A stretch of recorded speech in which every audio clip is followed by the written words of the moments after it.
Entrepreneurs love to be efficient, and one of the ways they try to be efficient is by ordering foods from restaurants using DoorDash, Uber Eats, and things like that. Some people even order almost every meal that they get from some kind of restaurant or takeaway. And in theory, this is amazing because you have the speed, the convenience, you have the taste or the variety from the restaurant, and you have the health if you think that you're choosing a healthy option.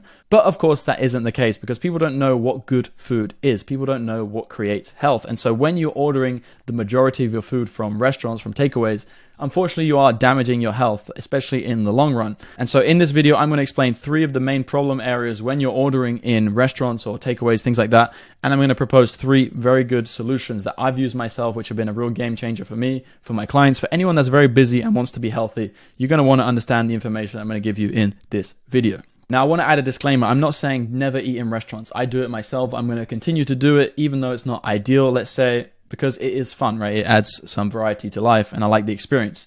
What is good is that I have the understanding that I'm going to give you in this video of what exactly is negative about ordering in a restaurant, what could be damaging you. And so when you understand it, then you can mitigate the damage, especially with the tools that I'm going to give you towards the end of the video. So let's get started. All right, so I'm going to go through 3 of the problem areas in a restaurant and of course give you plenty of examples of what you can do about each one of them. So the first thing I'm going to talk about is the ingredients. The first thing is pasteurized food, right? So you're going to be eating a lot of pasteurized ingredients. So that could be the dairy products themselves, right? They're going to be often pasteurized dairy products. That could be cream, butter, cheese, milk. They're often using cream and milk and things like that to improve the texture, making some kinds of sauces and things like that. And unfortunately, they're going to be most likely using pasteurized ingredients. And so when you pasteurize something, it creates toxins. It becomes hard to digest.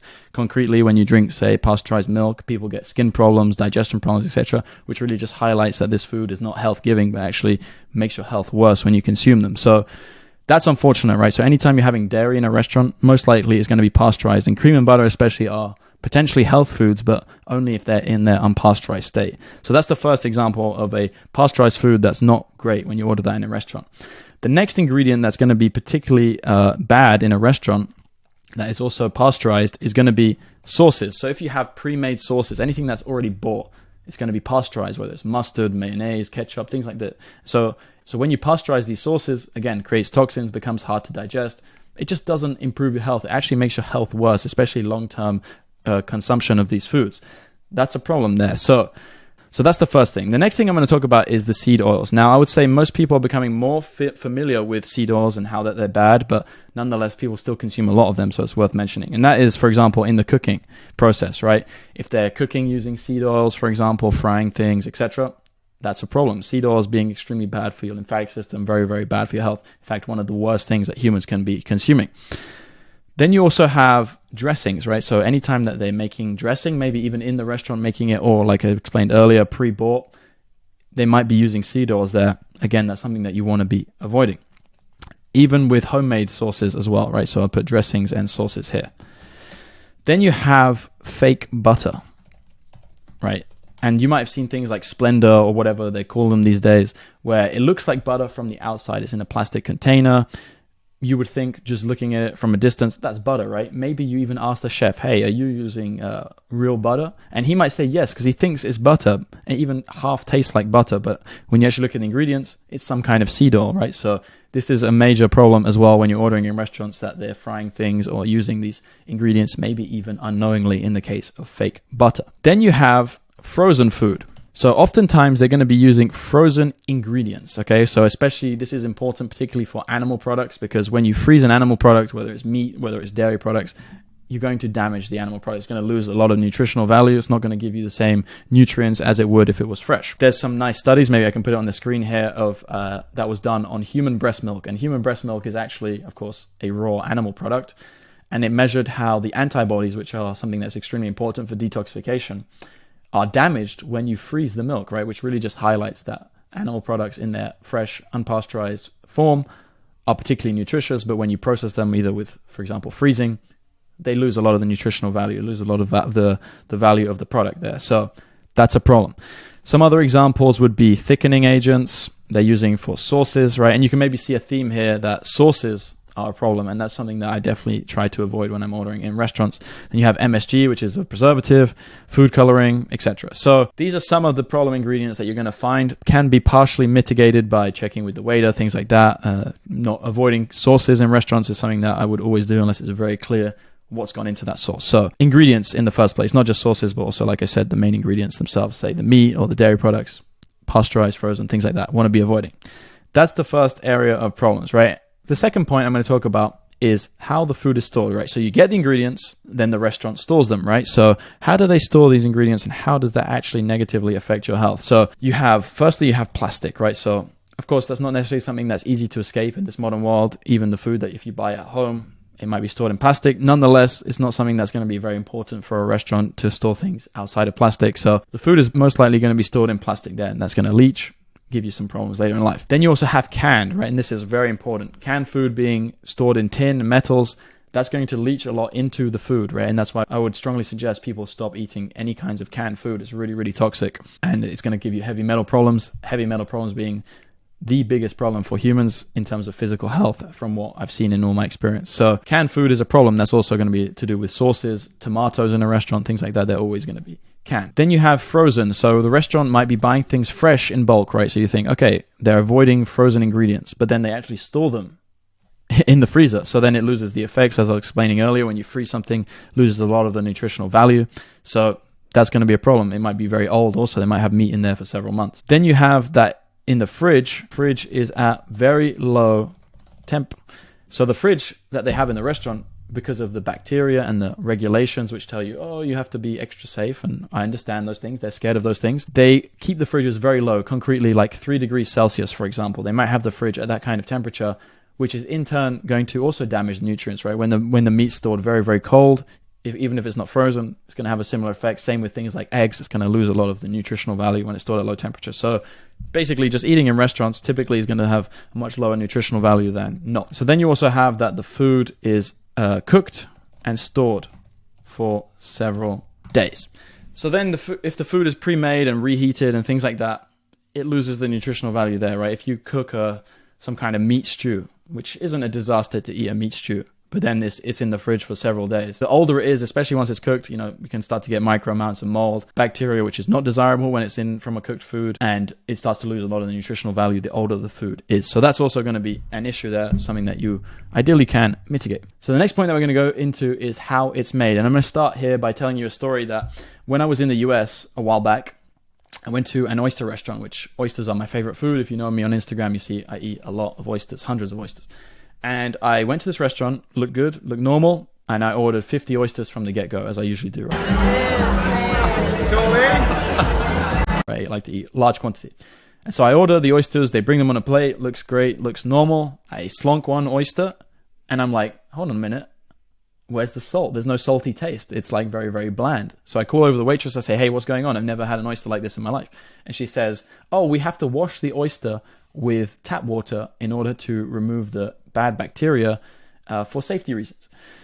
And I'm like, hold on a minute, that is the most preposterous regulation I've ever heard in my life. And after a bit of back and forth, I told them, don't worry, I'll take the risk upon myself. Bring me oysters which have not been washed in tap water.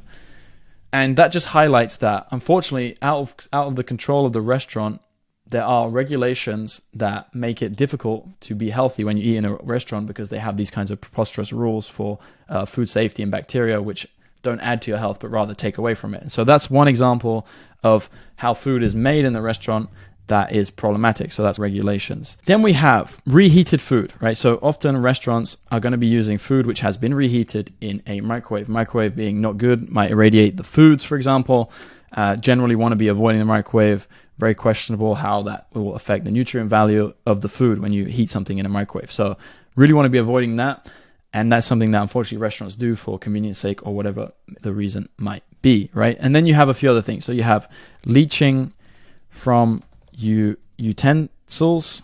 So that could be cooking pans, things like that. They're not necessarily using the highest quality pans, which then some of the toxins are going to be leaching from the pan, metals even, plastic utensils, chopping boards, things like that, right? That's not ideal. That's going to be damaging your health. That's something that if you had control over those things or you had a say in those things, you could mitigate. And the last point I want to touch on, which is going to be slightly different to these 3 points above, is that mostly cooked foods. Unless the restaurant is a raw bar or something which is more trendy now, something that I like to go to as well, most of the food in the restaurant is going to be pasteurized, right? It's going to be mostly cooked.